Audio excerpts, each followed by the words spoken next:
Okay, sure. My name is John Snow. I work for Red Hat. I am a developer on the QEMU project. I've been working on backup solutions for the past 2 years alongside my other project, which is making sure that ATA drives work well, but you guys are here for the backup part. So before I jump into it, can I ask how many people are familiar with QEMU or even know what it is? Just raise your hand if you... Okay, good. Tons of people. Good. Sometimes I worry that anybody only knows what KVM means, and then I'm like, oh no, there's this other part that does like all the work, but anyway. So before I jump into it, I would like to give my acknowledgements. This is open source, of course, so this is not just my work, this is the work of dozens of individuals. So the feature proposal for incremental backups in QEMU started with Jagan Sundar, who gave a talk at KVM Forum like 2011 on wanting to get this rolling, and well, here we are in 2017, so it's been a work in progress for a while. Fam Zheng, a co-worker from Beijing, submitted basically the drafts that became the current version in 2014. Stefan Hoynotzi and Max Reitz are block layer maintainers, and they've been doing a lot of the review work, and they've been very patient with everybody. We've also had a lot of involvement from Virtuoso, which used to be OpenDZ, or what was the other company name? Parallels, and a few others, and recently they've split off. But Virtuoso has been doing an incredible amount of work for us, so it would be upsetting if I did not give them a shout out here for all of their incredible work. So just as an overview, just so we know where we're going, I want to talk about kind of the problems with QEMU hacking in incremental backup, which is probably obvious to everybody in here. I want to talk about some of the primitives we use to implement incremental backup in QEMU and some of the interfaces and how that works. I'm going to go through some examples showing kind of the life cycle and management of incremental backups. I'll get into some more advanced applications of this, things that we've been working on the last 2 years. And then to close out, I'll talk about some of the features that we're currently working on, things that we're hoping to push upstream soon, some status, and you can grill me with questions if I stammer too much. So, to start, the problem. Of course, I mean the problem with daily backups, especially if you have dozens and dozens of virtual machines. This is gross. It's a waste of space. It's way too much. The storage efficiency is disgusting. It is clunky. It is slow. You're going to tie up your network. But it is simple and convenient. If you are doing full backups, you know exactly what you have. It is a full backup. It is stored on another disk. It is easy to restore. It's not too hard to think about. So what we've done, of course, as you might expect, is we've added incremental backups to QEMU. The storage efficiency, of course, is much better. It's only going to copy the modified data. It's a lot fast, but maybe it's more complicated, but I would like to convince you it's worth the extra complication, of course. So QEMU added preliminary support for incremental backup in 2.4, so about 2 years ago now. Yeah, good luck with that. Development is ongoing as of 2.8. We're working on 2.9 right now. It's not included as supported in a Red Hat product yet, not that that matters for the OpenStream version, but if you were to come to the upstream list and ask us, we'd say, well, we're still working on it. We don't recommend this for data center usage yet, but it's mostly for the brave as of yet, but we are nearing feature completion. So the approach to incremental backup in QEMU, originally it was Jagan Sundar's patches, which were a whole series of separate command line tools. It wasn't baked into the main QEMU binary. It used an entirely new network protocol, so all the existing management protocols we had, this tacked another one on top of it. It ran as an independent thread, so it didn't respect the QEMU state machine at all, or the main loop. It added its own complete separate thing, which made it a little dangerous for making sure that the snapshots were safe, because we had race conditions with this. It utilized temporary snapshots to make sure that the backups were perfectly atomic, and it implemented the tracking with an in-memory dirty bitmap. And it was ultimately not merged due to some of the complexity problems and how it didn't play nicely with QEMU as a whole. So Pham Zhang took another shot at this in 2014. This was also a dirty sector bitmap-based approach, but it used a lot of our existing primitives that we already had in QEMU. So it was not a separate thread. It behaved in the main loop. It used all of our AIO scheduling. It didn't use any external tooling, no new protocols. It was managed via our existing protocol, which libvirt uses to talk to QEMU and make sure we're behaving. We implemented this simply as just a new backup mode. We have an existing backup feature, and we just added a new argument to it. We can use this with any image format, so QCOW2 is my personal favorite. Everybody else likes RAW. That's okay. We're hoping that because this is going to use all of the existing tools that QEMU has had for a while, that we're going to maximize compatibility with people's existing scripts, and hopefully it won't be too hard for people to add incremental support to their management solutions. So yeah, design goals, already touching on this a little bit, but we wanted to make sure that we were using as much as possible. QEMU is a frighteningly large project at times, and every time we re-implement the wheel, it grows and grows and grows. So for this task, we wanted to make sure that we were using everything we already had. So we have this, typo, good. Glad that made it in. So key structure is the block drive dirty bitmap, and we were already using this to track dirty sectors for our block migration and drive mirroring operations. So when you do a live migration in QEMU and you want to migrate from one physical host to another, QEMU already needs to know which parts of the disk are being dirtied so that it can make sure that it migrates those as it pivots to the new host. So we already had something that was kind of doing what we want. It had a configurable granularity to depend on the workload. Some smaller or larger granularities may help the migration pivot sooner. And we could already hook up any number of bitmaps we wanted per drive. So it looks like this was going to be pretty much exactly what we wanted. We wanted to reuse the drive backup interface. I call the QMP protocol well known. It's well known to us. Hopefully it's well known to people using QEMU. We already had this command creating full backups for us. It was already capable of point-in-time live backups. We could already export data to arbitrary destinations via the NBD protocol. So like I said, we just simply added a new argument and, well, a couple of bitmap management commands as well. Another goal for us, coherency. We wanted to make sure that if you were backing up multiple drives, if you have 10, 20 drives attached to your virtual machine, we wanted to make sure that the incremental backup across all 20 was point-in-time coherent across all of them. And we wanted to use an existing QMP transaction feature to accomplish this. We want to make sure that the bitmaps are persistent, so even if the virtual machine is shut down, shuffled around, rebooted, what have you, we want to make sure that this incremental data, which is kind of precious because it allows us to make very small backups in the future, we want to make sure that stuff survives. And we didn't want to depend on the drive data format because everybody has their pet favorites on exactly what kind of data format they're going to be using.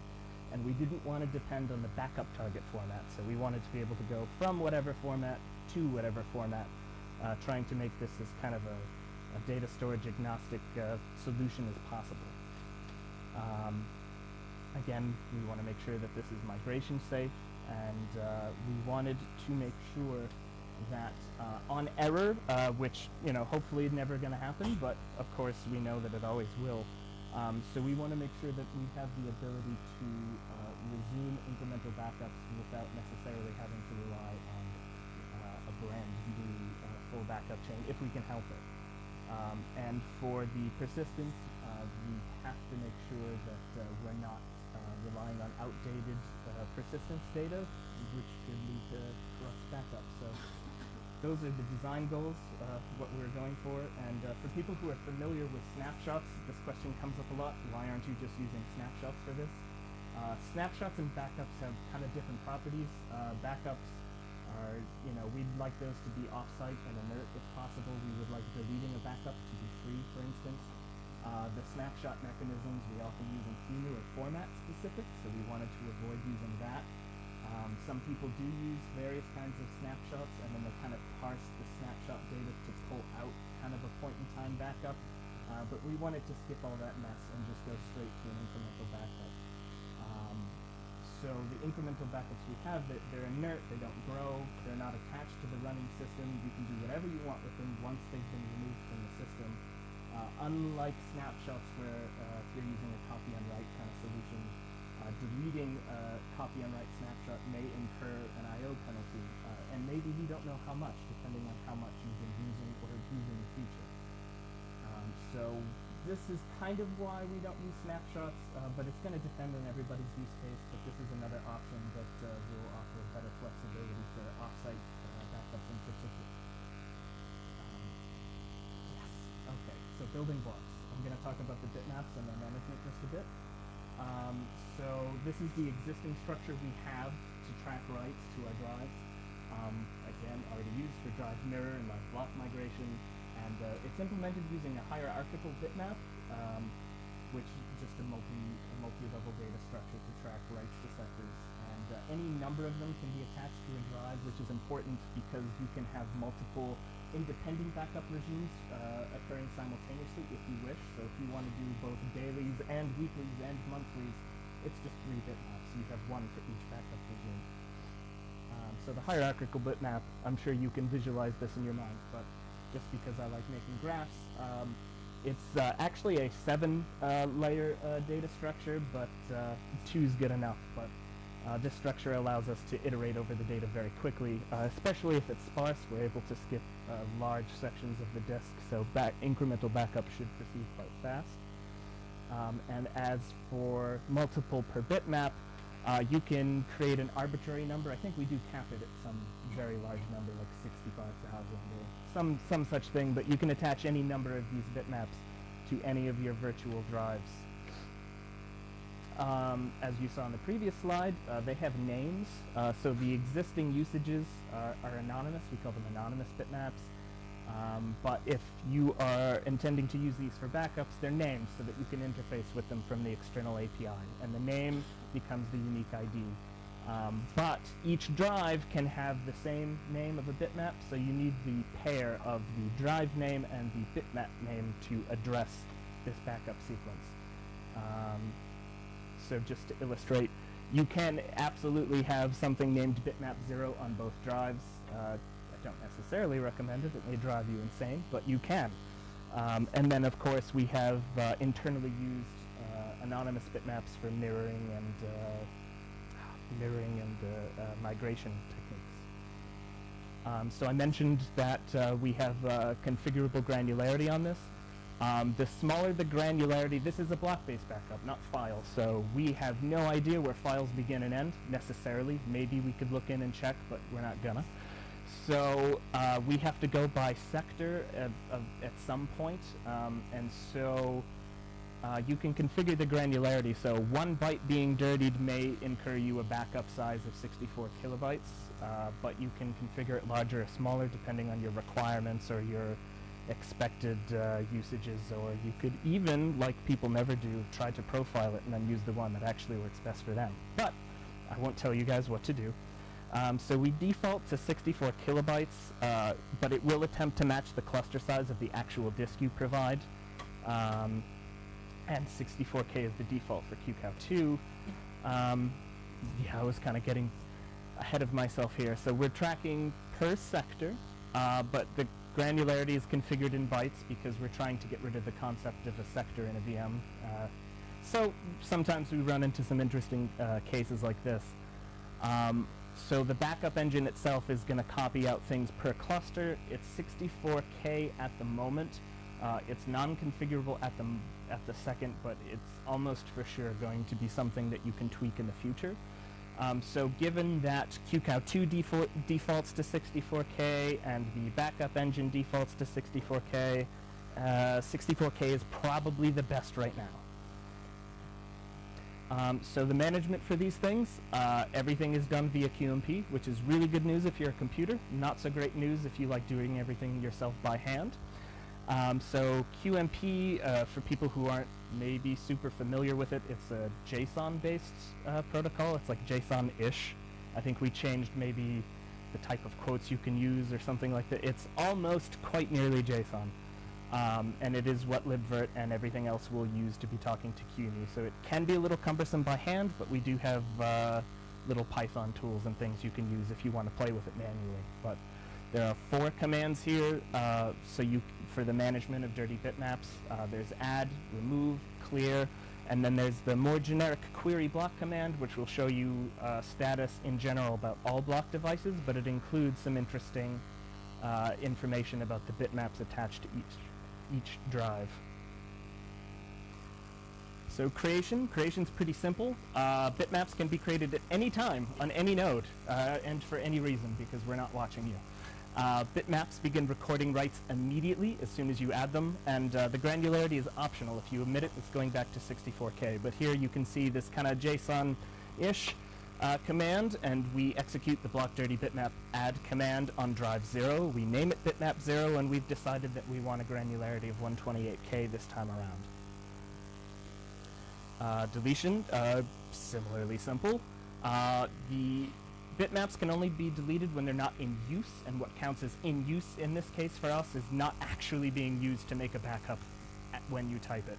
But otherwise, you can delete them whenever you want. Bitmaps are addressed by the node name pair, and if you delete the bitmap, it has absolutely no effect on any backups you've already made. It has no effect on any backups that you're still hoping to make from other bitmaps.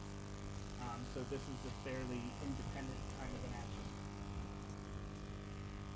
If you wish to clear a bitmap for convenience, instead of deleting the bitmap and then re-adding it, we do have a clear command. Just takes the simple argument command. Yeah, argument. Oh no! I lost my thing. Thank you. As for querying the bitmaps, this is the query block command. Which I've truncated a lot of the output here just to show what's relevant to us. But when you query the block, you'll see, device drive 0, and it will give you a list of dirty bitmaps. You can see this one is active. The count will show you how many sectors are dirty, so you can get some idea of how big the backup's going to be based on how many bits are dirty in the bitmap. You'll get the name and the granularity, some things as well. The status can also indicate frozen, and that's, sorry about this. The frozen status indicates that the bitmap is not allowed to be interacted with because it is currently in use for a backup operation. Yes, again, this is the sector count and the granularity. So it can be hard to convert in your head exactly all these different formats between bytes, sectors, clusters, and so on, but the computer will do it for you because the computer is good at math. So the QMB commands are not super useful alone. They're not atomic necessarily. They're only safe when the VM is offline and there's no cross-drive coherence guarantee, and that's something that I specifically mentioned we didn't want to have happen. So we do have these transaction commands that are going to allow us to create full backups alongside a new bitmap, like immediately, so that every single write is going to be tracked accordingly. We're going to be able to reset bitmaps simultaneously across any number of drives, and we're going to be able to issue any number of backups across as many drives as we have. The problem with the individual commands, for instance, is if you try to reset or add a bitmap, and then no matter how fast you are and you try to send the other command, oh, yeah, by the way, I'd like to start a new backup now, you have no idea. You may have gotten a write that happened in the interim, and we like everything to be live and fast in QEMU, so pausing the VM to do these operations is not really a great solution for us. So we do have these transaction commands that allow us to batch the commands together to make sure that the operations are data safe. So the transaction actions that interface with bitmaps, we have the version of dirty bitmap add and dirty bitmap clear. Don't really need a transaction from remove because we're getting rid of it. This works in conjunction with the type drive backup for the transactions. And this can be used for everything I said. The multi-drive coherency, full backups, new incremental chain, sync points. It's kind of the major interface you'll be using to do anything with more than one drive, really. So that's a lot of talking. Let's show some pictures. So this is the life cycle for an incremental backup chain in QEMU. Hopefully it's exactly as simple as you would hope it to be. You're going to, in general, either create a new backup chain, or you're going to take an existing one and synchronize it with a new full backup. And then from then on, you can make as many incremental backups as often as you want, according to whatever policy you may have. So for an example showing the QMP behind this, this is a transaction.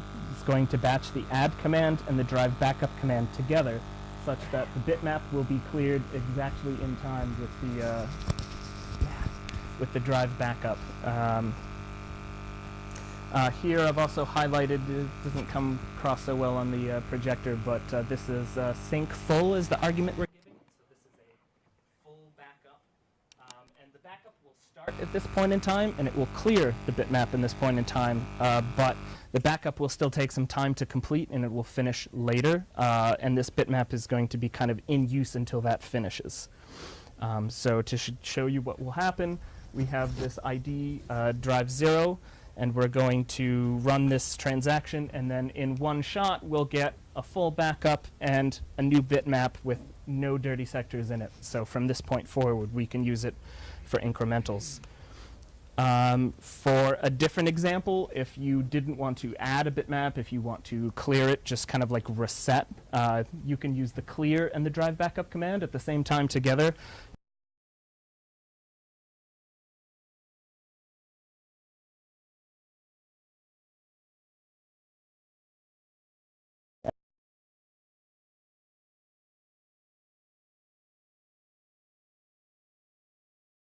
And that's we can make clear and together. We have now a full backup as well to the first backup, and similarly, the bitmap's dirty sector count has been reset for us. And then finally, we get to creating an incremental backup. So unlike the other commands with the full backup, we're going to create an image separately here. We're going to tell this image that the backing file is the last full backup we made, so that when we create this sparse image of just the sectors that have changed since the last usage, if you were to mount this incremental backup, you would be able to see a full and complete image of the hard drive. It's just each is stored in a separate layer. So we're going to use an external QEMU image tool to create an empty QCOW2 for us. We're going to set the backing file with the -b command, and the format is QCOW2. And then at any point we wish, we can issue this, this drive backup command. And the only difference here, you can see it's highlighted, is sync is incremental, and we name the bitmap and the device. And the effect is this. So if we have this many dirty sectors, we issue the backup command, and now we have a new QCOW2 file using the backup as a backing file. And then the count is reset. And then from here on out, as many times as you wish, you can keep creating incremental backups. Just keep creating new top layers. So the problem here, perhaps, in the management aspect is, of course, if you decide to have a backup every single hour or something like this, you're quickly going to have a chain of, several thousand of these images.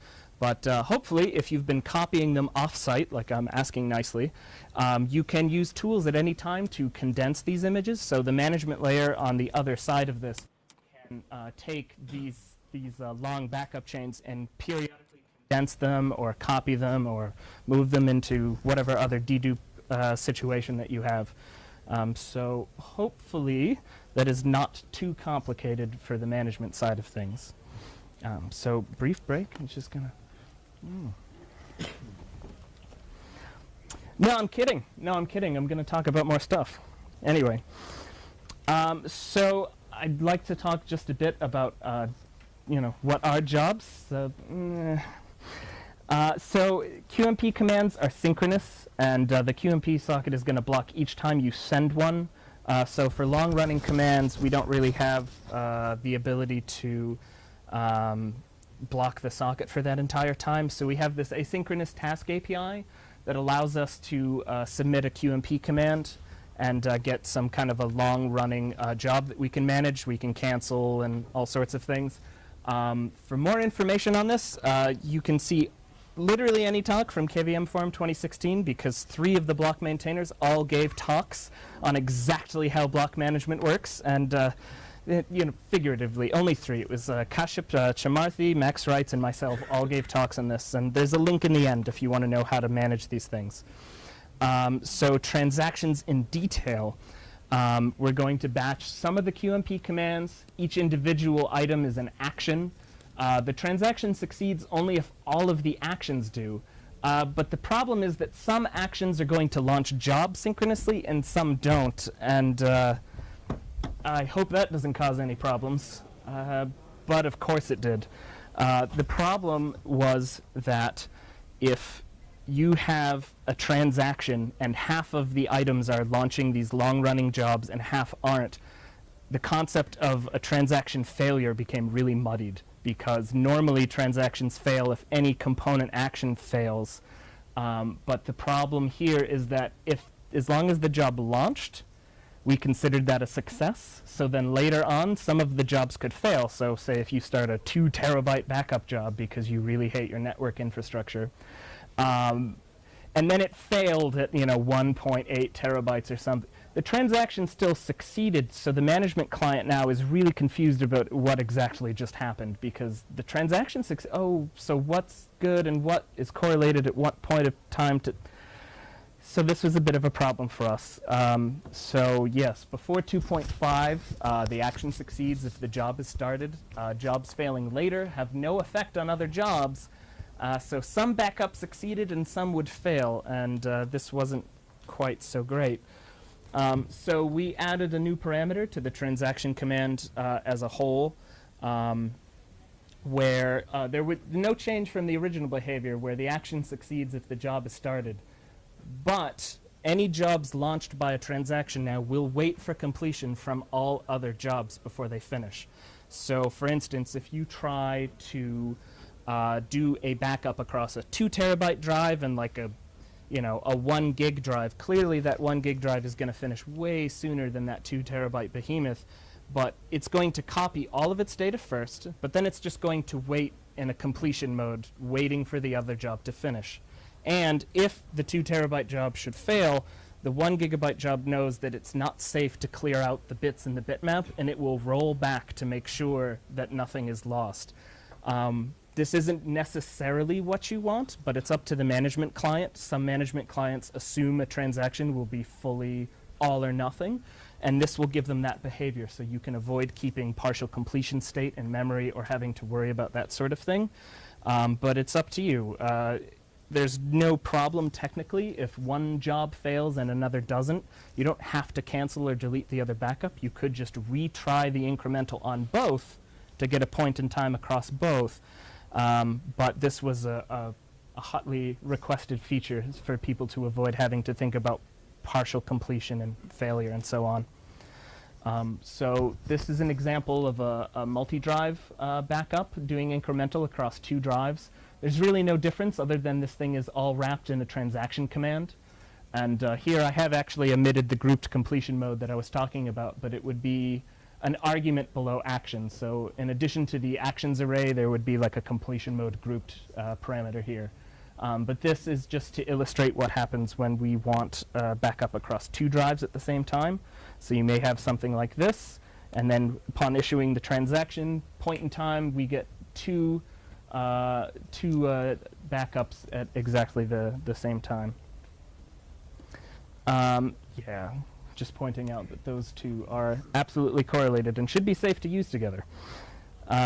So for partial failures, again, if one failed and the other does not, we're going to have to delete one, but then the other backup's still good. And the way to recover from this would be to add another incremental backup. So you'd have 2 incremental backups for drive 0 and just 1 incremental backup for drive 1 at the end of that to recover from like a partial failure.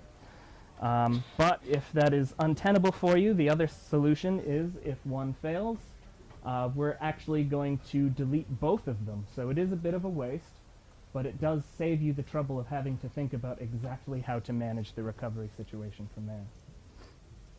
Let's see. So we have a few more features. These are kind of things that we're this thing's crazy. A few more features that we're trying to work on. So bitmap migration, at the moment, the initial version of this did not actually support migrating across live hosts. So the initial version of migration for us was to split these data, the dirty bitmap, into 1 kilobyte chunks, and then serialize it piece by piece, and then using the bitmaps themselves, we could kind of copy as the drive got dirtied. And for things that were small enough, we could just kind of skip the live phase and send it wholesale. But maybe this doesn't scale so well, depending on how many bitmaps or how many drives you have. This could really add some time to the migration stream. So the bitmaps weren't transferred alongside the data, so the data would go in its own loop and the bitmaps would go in its own loop. And then we had this dirty bitmaps kind of solution that was kind of really confusing to name all the variables for. But this captures changes during live migration, and we could resend the pieces if we needed to. And it didn't use a lot of memory, but it kind of added some complexity to the migration itself. So we have a second approach now, using a post-copy technique. If you're familiar with post-copy in general, post-copy migrations are the concept that you could migrate a VM from one machine to another and then immediately start running the VM on the new machine, and then as it needs the memory, it would fault and fetch the memory from the previous host. And the reason this is useful is because it allows you to guarantee when the machine will pivot, because if you are not worrying about the rate that the memory is being dirtied, it's possible that the VM will be so active, so busy, so loaded that it will dirty the memory faster than we can migrate it across the stream. And the same kind of problem happens for disk. But in post-copy, you just migrate the VM first with an initial set, and then as it needs memory, it fetches it from the old host. So we figured that we could probably do something like that for bitmaps. So we're just going to send the whole bitmap post-pivot, and then before the data has fully converged, we're going to record the new writes on the target with a new bitmap. We're going to disallow backups until all of the bitmaps have come back to us, and then we're just going to merge the bitmaps on the target. So what this gets us is the ability to guarantee that the bitmaps aren't going to be stalling the migration. And then the price we pay for that is you may not be able to issue a new incremental backup for the next, a minute or something after you migrate as everything catches up. This does add a new failure point. So this is the unfortunate part. We do consider this kind of a non-critical loss because you've just lost metadata. But the bitmap chains can be restarted using the clear commands and so on. But we are looking at ways perhaps to mitigate this kind of a data loss event. Or I shouldn't say data loss, I should say metadata loss. There are other options. If this really spooks you out, you can always use shared storage migration and flush the bitmaps to the disk, migrate, and then load the bitmaps from the disk again, and that's probably a lot safer. So for the persistence, like I'm hinting at, we were going to do a format agnostic solution, but we were going to use QCOW2 as a generic container to store bitmaps for arbitrary other drives. But the problem we had with that is that QEMU is not in the business of managing file names or hierarchies for where things are stored. We leave that to libvirt and other management tools. So when we were trying to add a spec that allowed us to use QCOW2 to describe the dirty state of other files and formats, it quickly became obvious that we were trying to replicate too much from the layer above us. So now we're just targeting the QCOW2 format, which some people might be sad to hear, but I'll get to that in a bit. So for right now, it's a QCOW2 format. Multiple bitmaps can be stored per file. The bitmaps have types. There's a full spec that was written kind of independent of this feature that allowed us to store these dirty bitmaps in a QCOW2 file. So this is extensible, and we may use it in the future to restart migrations or things, but for now, it's incremental backup related. The bitmaps can autoload in QEMU, like if there's a persistent bitmap associated with a storage file. Once you give that to QEMU, the next time it boots, it sees, ah, yes, good, and it will start up for you. The spec amendment is already merged, and there are patches ready on list from Virtuoso, and hopefully we're going to get these into 2.9. So for non-QCOW2 files, there are some options. Some formats are going to add their own primary support for it. I know Virtuoso wants to make sure that they have support in their parallels format. But we may extend QCOW2 into a write forwarding, like header node, if you will, where instead of a backing file, which is usually read-only, we may have a read-write backing file where QCOW2 will store the metadata for other images for you, and then that way the managing layers can worry about the backing file relationships, and all we need to worry about is that we now have a QCOW2 that doesn't actually take writes, it just forwards them to a raw file. So we're hoping this is going to let us do persistent bitmap storage for raw disks for people who want that kind of performance but would still like incremental backups. So I think I heard in the previous talk we were talking about VMware CBT a bit. This was a problem that came up for us because everything I've described so far is what we call a push model, where QEMU knows exactly what's dirty and where it's dirty, and you ask QEMU to author the backup. So this is a largely QEMU-driven process, which isn't necessarily a problem for us or for people who are already using our models, but we do have a lot of requests for making something similar to VMware CBT, where you have the ability to query for which blocks are dirty and then manually yourself copy those blocks out. So at the moment, push model is already in QEMU. We are working on the pull model. And the way the pull model works is it's going to offer a lightweight temporary snapshot. So you will connect to QEMU. You will request a temporary, like a view of the image using the NBD protocol. And then through the NBD protocol, you're going to have the ability to ask, give me a list of the dirty sectors. I want to see what's dirty. And then the client can, at its own pace, copy out the sectors it thinks are dirty. And perhaps if this third-party client knows more than we do about exactly what's dirty, it can make its own decisions about what to back up, where, why, for instance. But this is a feature that was requested by Virtuoso, and they've been working very hard on this. And we are hoping that this is going to add a lot of flexibility to existing clients, both for people who use VMware or for people who already use their own scripts for QEMU. We're hoping that one of the two push or pull models is going to fit nicely into the workflow. So a little bit more about the snapshot. It is a point-in-time snapshot. We call it image fleecing. You can open up an image and get a still view of the image at that point in time. But because of that, it's going to require an on-disk cache, because as the VM continues to run, we need somewhere to flush those writes if we run out of memory. So it has some downsides, perhaps, compared to the QEMU-authored backups, but not that different. But like I said, it's going to offer kind of full control, and it's probably the most QEMU agnostic method, where you're kind of cutting QEMU out of having to manage these a bit. And it is at the moment the only way to query exactly which blocks are dirty, so it may be useful for antivirus research or things like that if you want to see what programs are dirtying where and so on. So we do have some to-dos.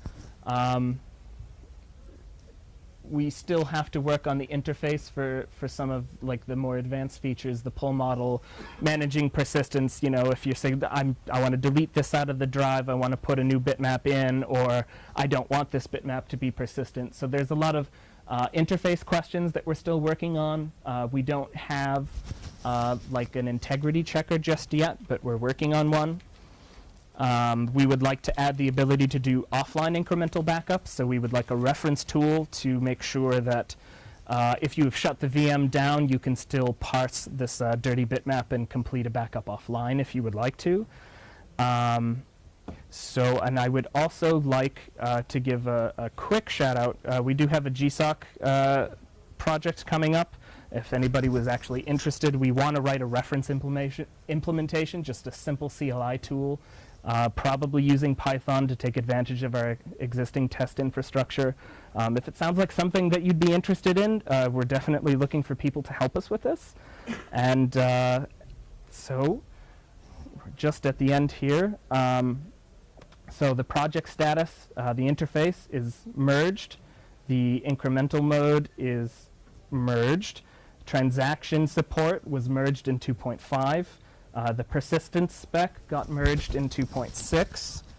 Grouped transactions got added just in 2.8. Migration support is in review. It's on a list right now. We're hoping to get it in for 2.9. Persistence, it's the same story. And pull model is still kind of in early design.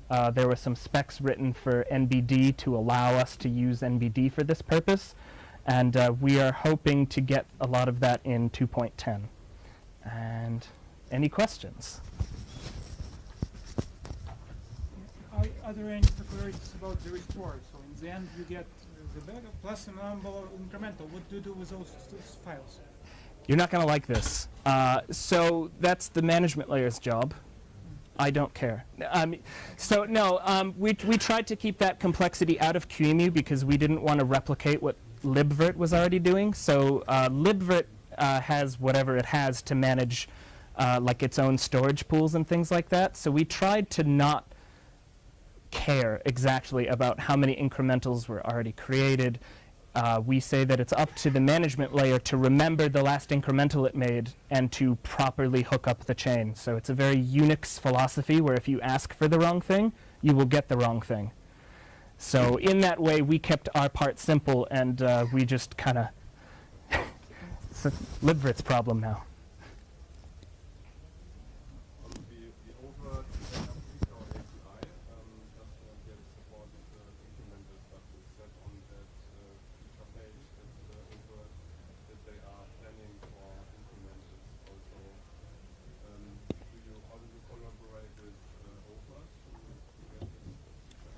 Okay, so the question was if we were collaborating with Overt or not. So downstream at Red Hat, yes. I've been talking to like some project managers to help them explain exactly what we've made, and I think this info is getting back to them, but I haven't been personally working with someone in Overt. But I did write a white paper for it that I distributed to some people. And if there are any requests or anything like that, if you know somebody directly who would definitely want to talk to me, send me an email. Yes? If storage is getting cheaper and deduplication is going to make its way everywhere, how much life is there left in incremental or differential backup? So could you repeat that last part for me? So if storage is getting cheaper and deduplication technologies are kind of proliferating, Yes. how much life is there left in pursuing incremental or differential backup strategies? Probably more than you would hope for. Or I should repeat the question, which was as storage gets cheaper and deduplication proliferates, how much life is left in this kind of a technique? More than you would hope, because we still use floppy drives for some things, so it's always too early to say, oh, this is dead. People do care about this a lot. Other companies besides Red Hat are pouring a lot of time and effort into making sure that this works. So as for how much sense it makes, I'm not able to give you like an incredibly great answer for that, but I can tell you that businesses are extremely concerned with it and are spending a lot of time and money to make sure that it works well. So it's probably going to be around for however long you think it should, and then another decade past that. I guess I'm quite a bit early, but oh yeah, Question. yeah. So maybe I missed understanding the part of the handling of the bitmaps, but can you describe when the number of the bitmaps per drive is more than 1. Okay, the case of 1 is... Oh, sure. Okay, I see what you're asking. So the question is, when would you want more than one bitmap per drive? So if you wanted to implement separate backup paradigms at the same time, so say you want a daily backup, and you could use one bitmap to do every day, you could have a second bitmap to do every week. You could, in theory, just do the daily backup, and then the backend can manage the different chains for you to give you different views. But it was almost already there for us. It would have taken more effort to remove that feature. So the flexibility is there for us. Okay. Some further reading, if anybody's interested in this stuff. The QEMU project main page wiki has status and updates for us. There's a project page for this in particular. The bitmaps documentation for the QMP aspect of managing all the push model backups is in the source tree under the docs folder, bitmaps.md. For the closest thing we have to a reference implementation right now, we have an I/O test, which is written in Python, and that's going to run through several backup scenarios like failure on one node, failure on two nodes, failure on individual mode, group mode, and so on. So that's actually the closest we have to seeing like exactly how a program would request these backups. The status white paper that I was talking about, which was written for the benefit of libvirt and other layers above QEMU, is currently at this little Google tiny URL link. So if that's something that you were interested in reading, take a picture or write it down or grab the slides or whatever you will. And then for people who are interested in writing tools to interface with QEMU, the jobs talk from the last KVM forum is up through the Linux Foundation. If you search KVM forum 2016, find my name, and that'll be up there. So I think I'm actually a little bit early, but it'll give you time to scoot out. So.